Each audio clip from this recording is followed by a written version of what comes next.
मला तुम्हाला एक प्रश्न विचारायचा आहे, अगदी माता भगिनींना पण विचारायचंय. तुम्हाला फुकट म्हणून दिलेले पैसे जास्त आवडतील का तुमच्या मुलाने किंवा तुमच्या मुलीने स्वकष्टाने कमावलेला 1 रुपया तुम्हाला आवडेल? काय मला सांगा. स्वकष्टाने माझा मुलगा स्वतःच्या पायावर हिमतीवरती उभा राहिलाय. अरे माझी मुलगी स्वतःच्या हिमतीवरती उभी राहिली, स्वतःच्या कमाईने खाते, ती स्वतःच्या कमाईने आपलं घर चालवते. याला म्हणतात अभिमान, जो मिंद्याकडे नाहीये. हे असं काहीतरी अभिमानाचं द्या ना तुम्ही. नुसतंच काहीतरी द्यायचं. आनंदाचा शिदा किती जणांना मिळाला? ज्यांना नाही मिळाला त्यांनी हात वर करा. ज्यांना मिळाला नाही ते नशीबवान आहेत, कारण ज्यांना मिळाला त्याच्यामध्ये होत्या उंदऱ्याच्या लेंड्या. मग आता ज्यांना मिळाले कोण हातच वर करणार नाही मिळालंय. पण मी बोलतोय खरंय की खोटं एवढं सांगा. हा, आळ्या मिळाल्या, उंदराच्या लेंड्या मिळाल्या. तो आता मेंढ्याला सांगायचं की हा शिदा तूच खा आता. हा यांचा आनंद. कसला आनंद? गोरगरिबाला तुम्ही थट्टा करता, त्याच्या आनंदाचा शिदा म्हणून त्याला उंदराच्या लेंड्या देताय. हा, झुरळ कुठे मिळतायत, कुठे आळ्या मिळतायत, कुठे किडे मिळतायत. हा कसला आनंद? मग त्याच्यापेक्षा आपण जे करणार आहोत, मनोहर जोशी मुख्यमंत्री असताना आपण ते करून दाखवलेलं आहे की 5 जीवनावश्यक वस्तूंचे भाव शेतकऱ्याचं 1 पैशाचं नुकसान होऊ न देता मी स्थिर ठेवून दाखवणार आहे. आपण स्थिर ठेवून दाखवणार. मग त्याच्यामध्ये साखर आली, तांदूळ आला, गहू आला, डाळ आली, तेल आलं. काळजी करू नका. महागाई किती जरी वाढली तरी याचे भाव आम्ही स्थिर ठेवून दाखवणार. कारण जीएसटी जीएसटी जीएसटी कोणी तुमच्याकडे बघायलाच तयार नाहीये. खास करून मला शेतकऱ्यांना विचारायचंय की जसा मोसम फिरतो, म्हणजे पाऊस अतिवृष्टी झाली, तुमच्या पिकाचं झालं नुकसान. दुष्काळ पडला, पिकच आलं नाही, झालं नुकसान.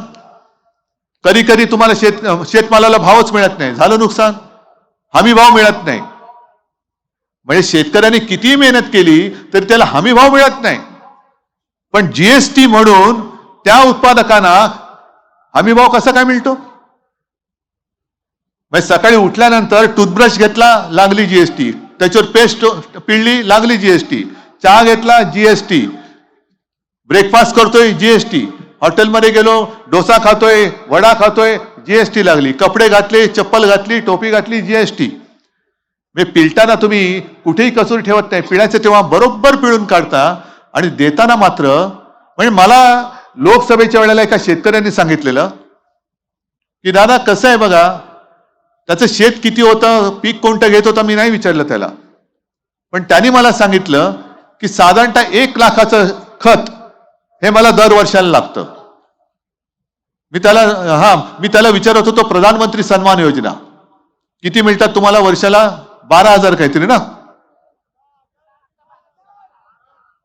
12 ना? हा, कारण त्यांनी मला 12 सांगितलेलं. म्हटलं अरे तुला 12,000 मिळतात ना रे दादा, प्रधानमंत्री देतात ना, केंद्राची योजना आहे. तुला कसलं काय? फक्त 1 लाखाचं खत घेतलं तर त्यावेळेला होती 18% जीएसटी. म्हणजे मी 1 लाख दिले तर 18% गेले सरकारकडे. म्हणजे 1 लाखावरती किती गेले? 18,000. वर्षाला मिळतात किती? 12,000. 6,000 कुठे गेले? पत्ता नाही.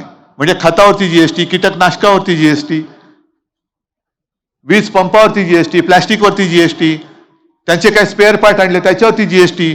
मग सगळे जीएसटी जीएसटी जीएसटी जर का असेल तर मग हे मेंढ्याचं जे सरकार आहे त्याला जीएसटी दिसेल त्याच्यात बसवा आणि राज्याच्या बाहेर पाठवून द्या. त्याला म्हणे ही आमची जीएसटी, जी पहिली जीएसटी दिसेल त्याच्यात बसून द्या पाठवून. आणि म्हणून ह्या काही सगळ्या गोष्टी करायच्या आहेत. हे नुसतं रडगाणं गात बसायचं असेल तर द्या परत मिंद्याला आणि गद्दाराला निवडून. पण मला खात्री आहे ज्या संख्येने तुम्ही जमल्यात आणि ज्या उत्साहामध्ये आहात, अरे 1 गद्दार झाला तरी चोपड्याचे नागरिक गद्दार झालेले नाही आहेत. हा चोपड्याला लागलेला कलंक आहे. संपूर्ण महाराष्ट्रामध्ये 40 जणांनी त्यांच्या मतदारसंघाला जो कलंक लावला तसा चोपड्याला या गद्दारांना लावलेला कलंक आहे. आणि तो कलंक तुम्हाला पुसून टाकावाच लागेल. कारण साधा एकच प्रश्न विचारतो.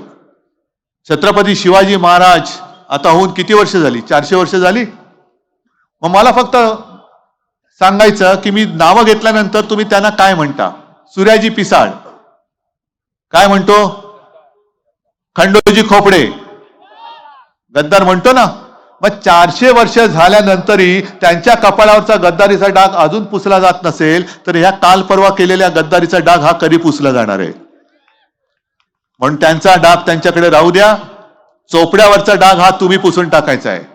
आणि म्हणून मला केवळ चोपड्याचाच नाही, चोपड्याचा तर तुम्ही देणारच हो ना, पण जळगावचं सुद्धा पाहिजे. आणि जेवढे उमेदवार इकडे आहेत महाविकास आघाडीचे, जिथे मशाल असेल तिथे मशाल, जिथे हात असेल तिकडे हात, आणि जिकडे तुतारी असेल तिकडे तुतारी. फक्त एक लक्षात ठेवा की गेल्या वेळेला त्यांनी जो एक भ्रम तयार केला होता, आपली जुनी निशाणी चोरले,